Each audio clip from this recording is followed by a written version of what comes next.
El amor puede ser lo más bello y espantoso, lo más placentero y doloroso. Ya lo han dicho muchísimos de los filósofos que se han dedicado a interpretar y reflexionar sobre el amor, y todos los estudiosos de esto a quien Erich Fromm denomina un arte. Pero yo creo que para poder amar de verdad, de manera sana, es importante haberte amado a ti primero y considerarte una prioridad. Yo sé que eso es difícil cuando desde pequeñas somos incentivadas a enamorarnos, a tener esta búsqueda constante del príncipe azul, de la media naranja, que solamente refuerza esa idea de que estamos vacías y de que necesitamos ser completadas. Por eso, un duelo amoroso, la pérdida de esa persona a quien se ama, puede llegar a ser casi una tortura, porque creo que la mirada que se le ha dado al amor ha sido tan profunda y tan compleja que se nos ha olvidado en el camino que también hay formas de amar que pueden ser un poco más livianas, más ligeras y más alineadas con la persona que tú eres en este momento, buscando mirarte a ti de manera más consciente, buscando quererte a ti en el camino. Y bueno, creo que al final la idea de este episodio, para no dar más vueltas, es que tú puedas entender que vivir un duelo es algo natural, es algo que va a pasar, que está pasando cada vez que hay un cambio en tu vida, cada vez que tienes una pérdida de algo que has tenido, de algo que no conservaste, de algo que no pudiste conseguir, o de algo que quizás se destruyó o simplemente cambió. Pasa adelante, siéntate cómoda. Yo soy Eva Herbert y este es un nuevo episodio y muy emocionante para mí de Más Auténtica Podcast.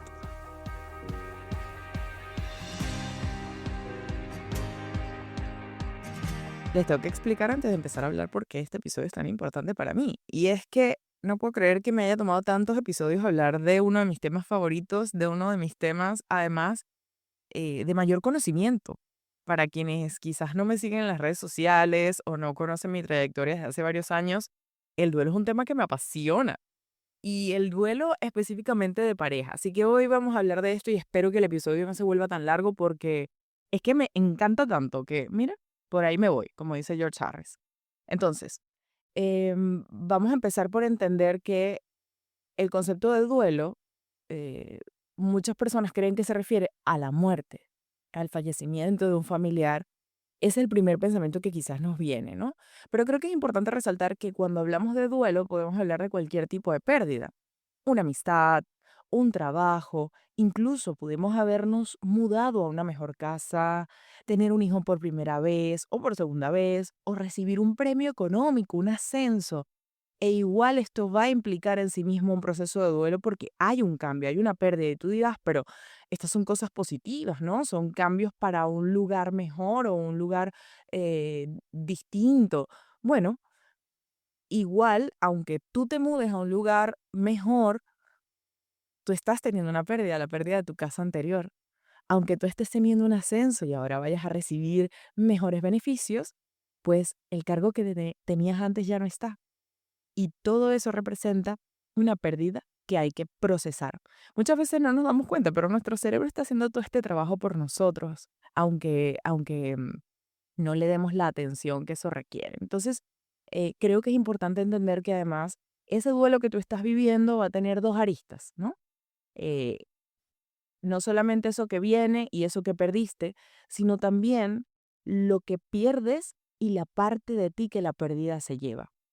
Por ejemplo, les hablaba en el episodio pasado de que yo en el destete, pues me hablaba de una forma en particular. El destete es una pérdida en sí misma, es un duelo, ¿no? Y por eso es tan complejo para las madres lactantes, porque en ese momento yo perdí el momento de la lactancia y la conexión con mi hija, ese vínculo tan estrecho.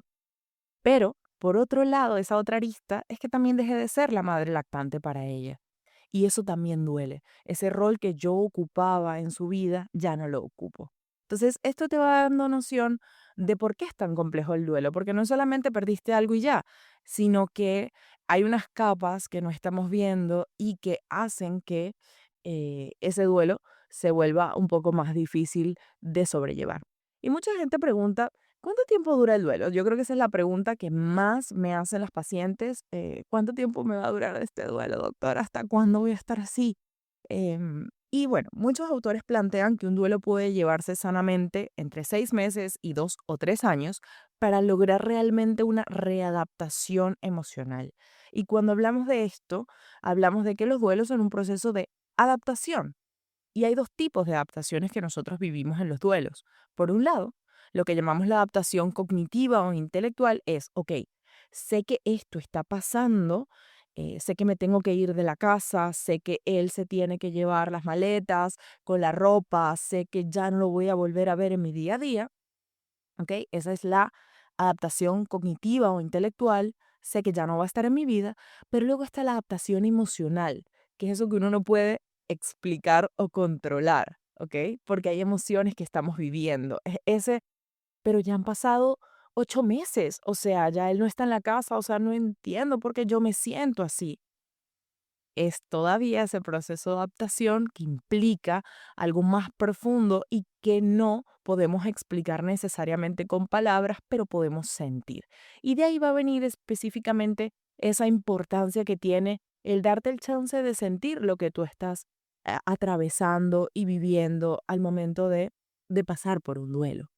Por ejemplo, hay unas fases que atravesamos que yo quiero mencionar acá, porque una de las teorías más consolidadas en materia de duelo es precisamente las fases del duelo.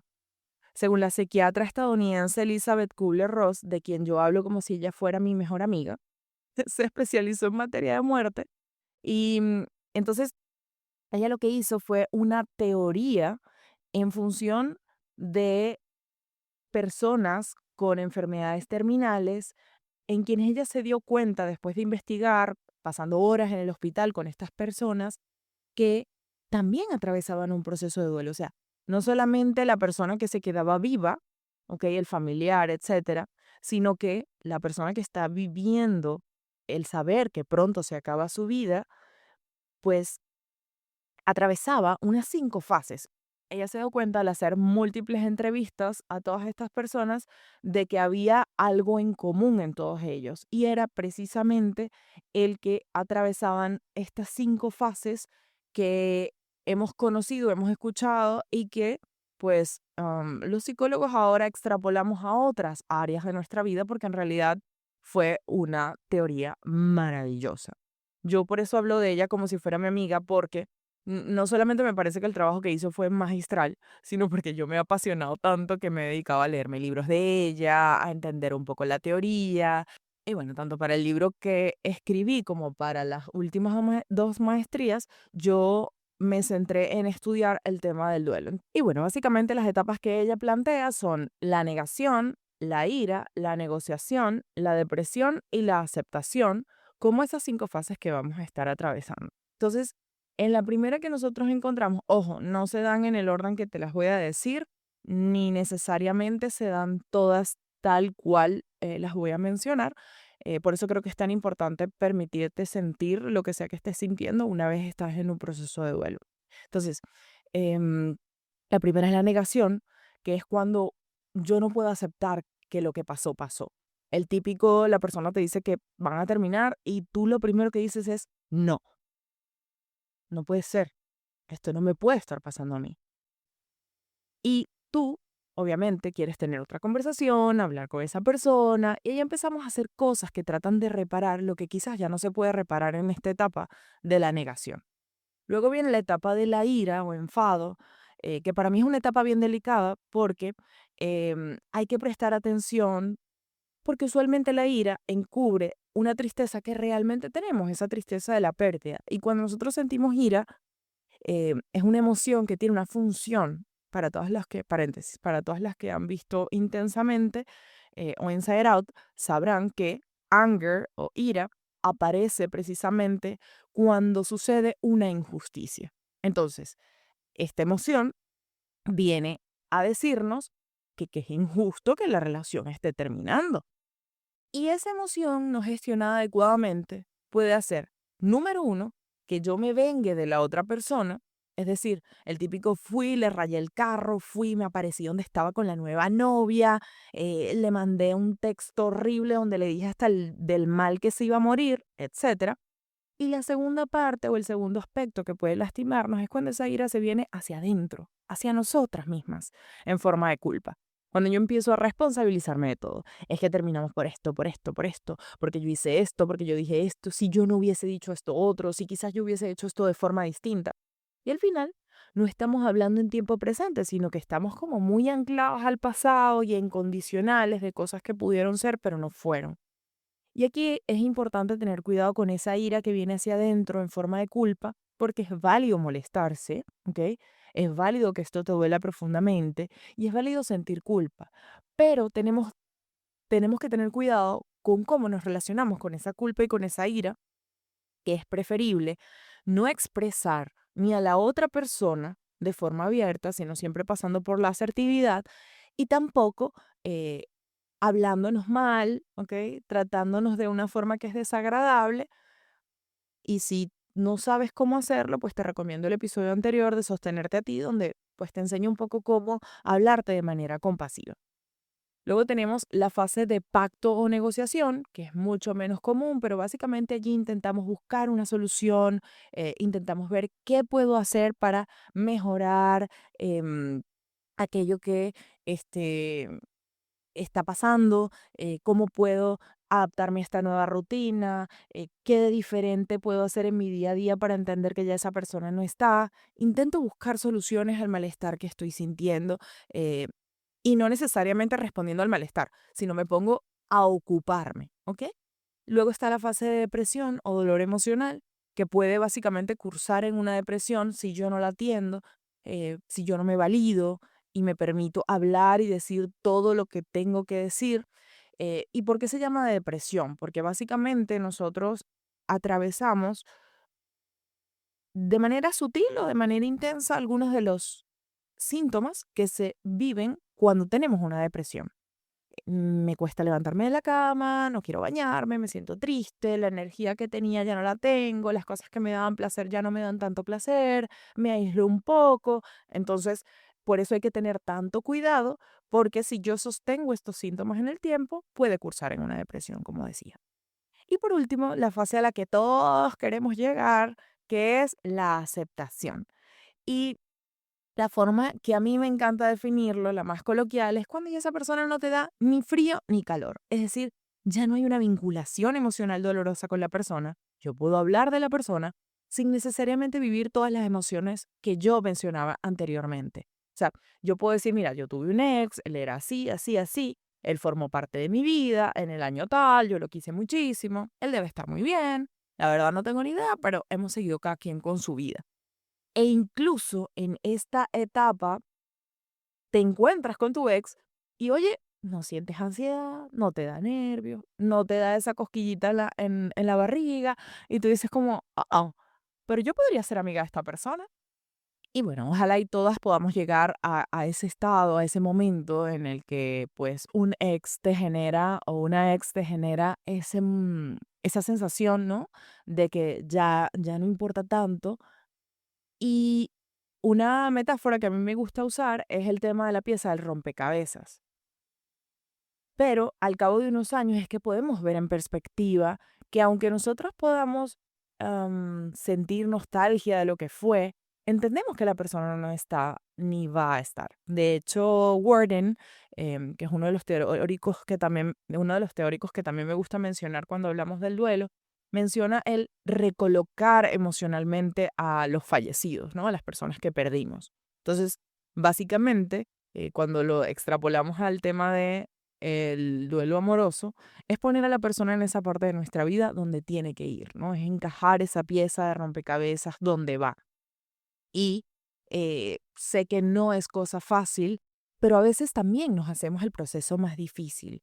Y a mí me encanta hablar de qué hace más difícil un proceso de duelo, que entre ellos encontramos aquello que yo llamo recaídas. ¿Y qué es una recaída? ¿Ok? Es básicamente ese proceso en el que yo vuelvo a conectar con el dolor, en el que yo retrocedo en el proceso de avanzar en el duelo. Y tú dirás, ¿a qué te refieres, Eva? Bueno, fíjate, cuando yo hablo de duelo, a mí me gusta pensar en un proceso de recorrido en tren. Yo uso los recorridos en tren para todo. Básicamente la estación a la que queremos llegar se llama aceptación. Entonces, cada fase del duelo es una estación, ¿ok? Y yo tengo un día de partida, yo voy con mi ticket, me monto en mi tren y la idea es llegar a la estación aceptación. Pero para llegar a eso yo he tenido que pasar algunas de las fases. En cada persona el recorrido es totalmente distinto, la estadía en cada fase es totalmente distinta y yo me hago el trayecto más largo cuando yo tengo esas recaídas. Es decir, cuando yo llamo a la persona, le escribo, la busco, le digo vamos a hablar otra vez, porque eso hace que yo vuelva otra vez a la estación de partida.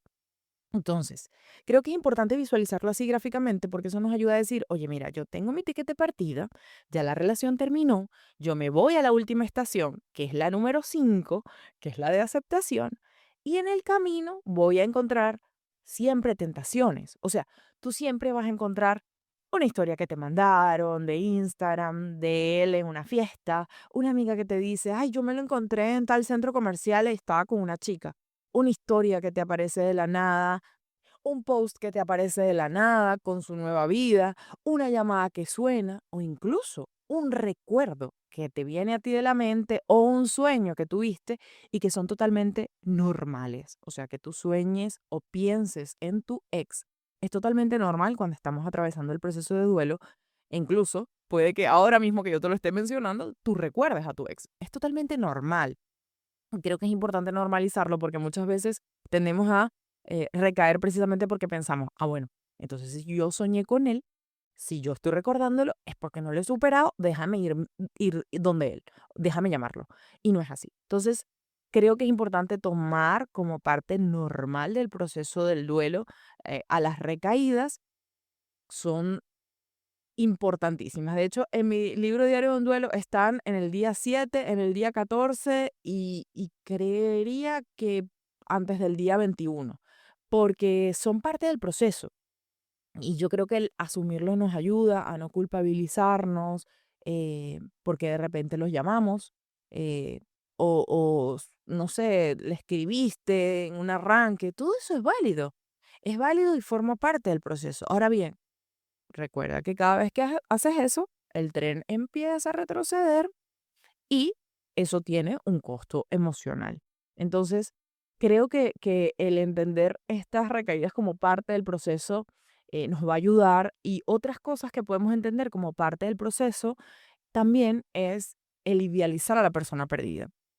Muchas veces pasamos un tiempo pensando, maquinando, dándonos todas las razones y los argumentos por las cuales pues la relación tiene que terminar y después de que termina se nos olvidan esas razones por las que terminamos.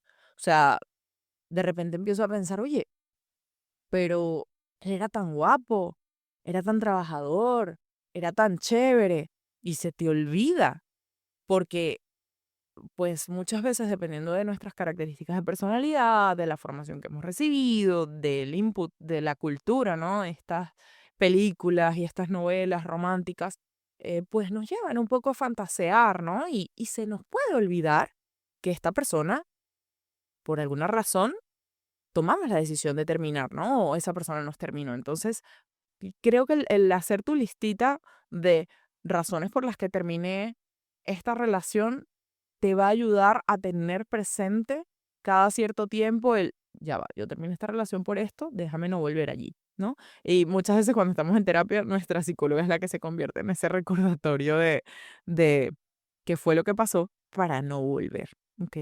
Muchas veces queremos ser amigas o amigos de nuestro ex o nuestra ex al acabar la relación y creo que este es un tema que suele ser conflictivo, ¿no? Porque yo entiendo que tú dijiste cuando le conociste que iban a ser amigos para siempre porque la amistad era lo que más valoraban. Ok, está muy bien, pero siempre es importante tener en cuenta dos aspectos al momento de considerar ser amigo o amiga de tu ex. Y es que en una relación hay dos personas y yo quiero ser amiga de mi ex, pero yo no sé si mi ex está preparado para ser mi amigo.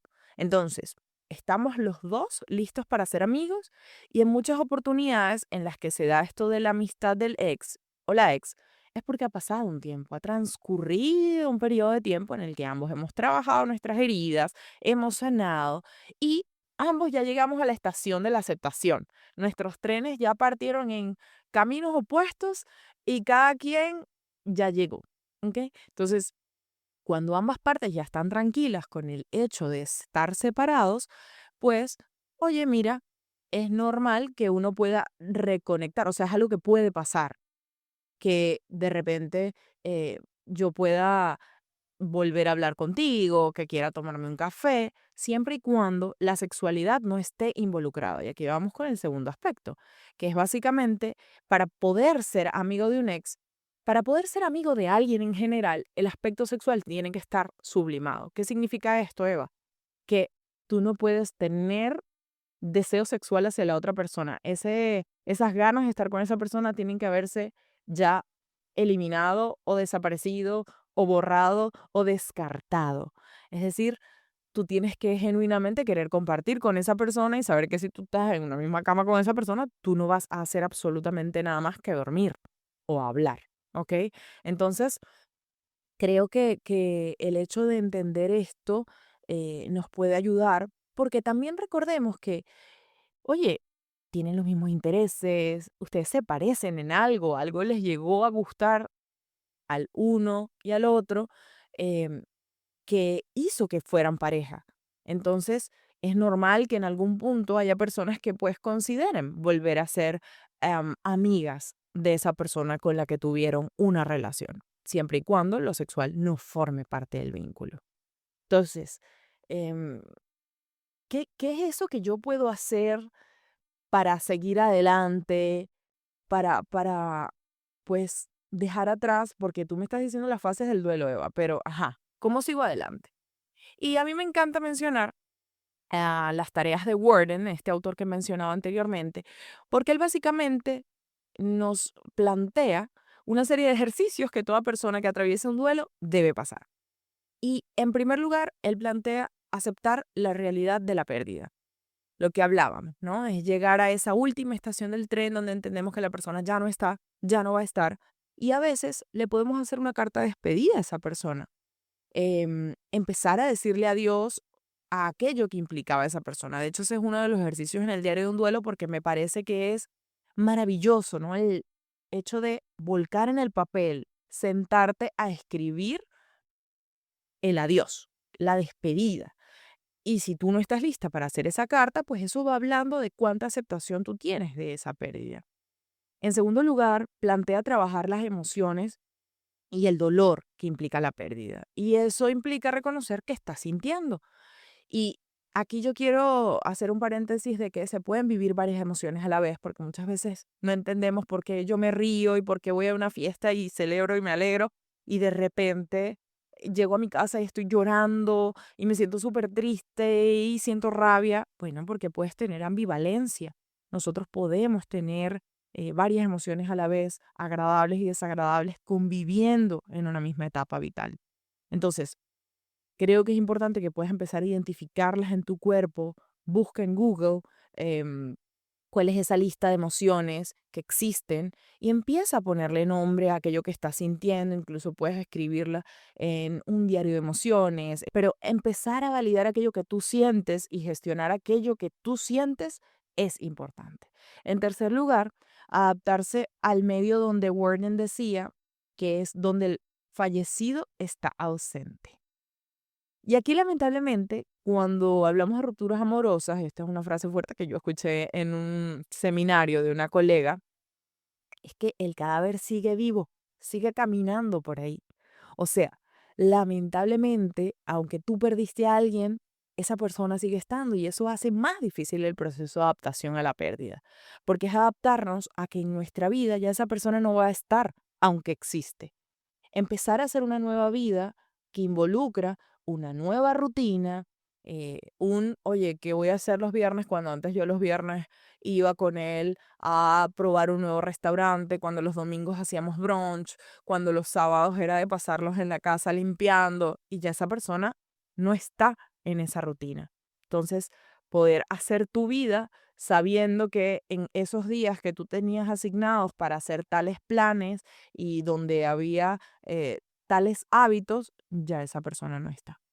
Y por último, dentro de las tareas de Warden está esto que hablábamos anteriormente de recolocar emocionalmente al fallecido y continuar viviendo, que es básicamente volver a colocar esa pieza del rompecabezas donde está, ¿no? Eso que decíamos de esta relación, me gustó por esto y por esto, no me gustó por esto y por esto otro, forma parte de mi historia, porque a veces queremos como borrarlo, pero no.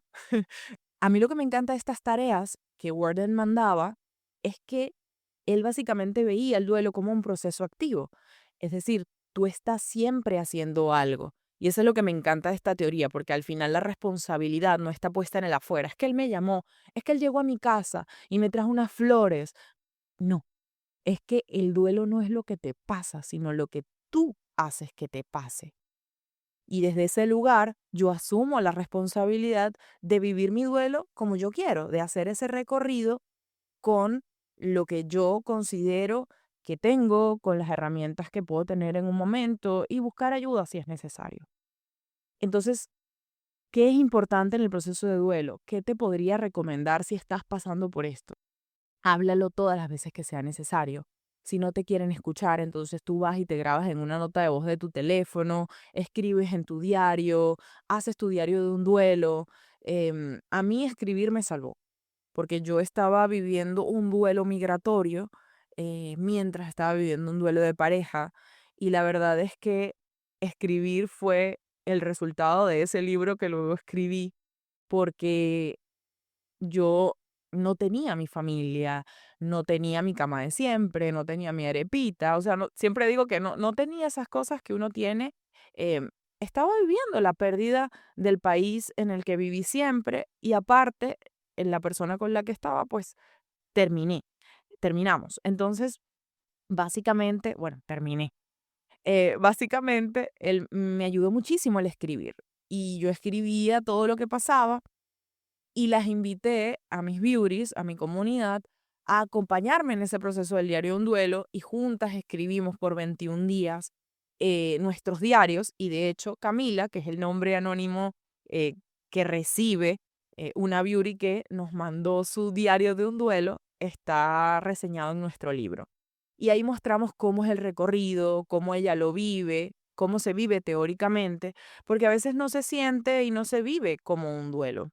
Creo que es importante poder tener un espacio que te recuerde que no eres la única que lo está pasando, que la forma en la que lo estás viviendo no es de otro planeta, que hay otras personas que también viven el duelo como tú y que el journaling puede ser realmente salvador. Y pues yo creo que estar hablando constantemente de eso, ¿no? De tu pérdida te ayuda en cierta medida a volverla más mecánica, a normalizar esa pérdida. Y lo que te decía, si tú no encuentras un espacio para hablar, pues también la terapia puede ser ese espacio para elaborar procesos, porque a veces esperamos a cuando ya no podemos más con el dolor y no tiene por qué ser así. O sea, la terapia, por ejemplo, es un espacio seguro, libre de juicios, donde te vas a sentir acompañada, contenida y donde vas a poder echar el cuento 500 veces porque tu psicóloga está entrenada para escucharte todas las veces que sea necesario. Entonces, em, creo que al final el buscar ayuda está entre eso que yo te voy a recomendar y que, no sé, se me ocurrió un ABC del duelo que, que creo que puede contener y, y digamos, sintetizar mi visión, ok, esta es mi visión como profesional, muy personal también, de cómo podría ser el duelo, porque para mí, yo sé que el duelo puede ser algo muy doloroso, pero también creo que puede ser algo muy colorido. Y te voy a contar ahorita por qué. Primero te voy a decir cómo es el ABC, o sea, estas siglas del ABCD para que te las lleves y las puedas poner en práctica o recomendárselas a alguien más. La A de agradecer lo vivido, lo aprendido, lo que aún tienes en tu vida, lo que sigue estando, lo que fue. La B de buscar apoyo. en amigas, en terapia, en alguna comunidad, en libros, en algún taller pregrabado que exista. No tienes que hacerlo sola. La C de celebrar tu valentía, tu crecimiento, los pequeños avances, los nuevos comienzos.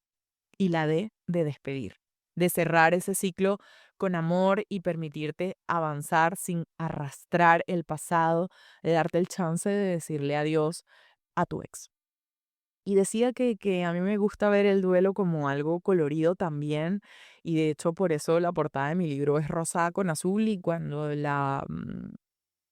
te permites explorar las páginas vas a ver muchísimo color, porque hay dos cosas que yo considero muy valiosas de un duelo y por eso lo veo colorido. Y es que en primer lugar, un duelo se puede convertir en una maravillosa oportunidad para conocerte, para darte cuenta de cómo eres abrazando tu dolor, de cómo eres tú en los momentos más difíciles, de cuánta resiliencia tienes, de que puedes aprender de ti, de que puedes empezar a darte otra mirada totalmente distinta a la que te dabas, a la mirada que te daba la relación, a verte en otro rol distinto a ese que ocupabas en ese vínculo para empezar a ocupar nuevos roles. Y la otra cosa que considero muy valiosa de un duelo es que se abre un espacio para que algo nuevo llegue. Y a veces no nos damos cuenta de eso porque cuando se va esa idea que teníamos en nuestra cabeza de cómo iba a ser nuestra vida, se nos olvida que también viene algo, que los días pasan y que van a seguir llegando cosas y que esa persona que ya no está abrió un espacio en tu casa, en tu mente, en tu horario y en tu corazón a que nuevas experiencias puedan llegar. Por eso, si estás atravesando un proceso de duelo, no descarto que sientas dolor y te abrazo muchísimo, pero creo que también es importante darse cuenta de lo positivo y por eso en el ABCD quise incluir el permitirte celebrarte, el permitirte agradecer, sentirte acompañada, porque creo que muchas veces descartamos eso positivo, que también puede tener un momento tan doloroso como lo puede llegar a ser una pérdida amorosa. Espero que hayas disfrutado de este episodio. Te mando un abracito sentido, otro más, y será hasta la próxima. Bye bye.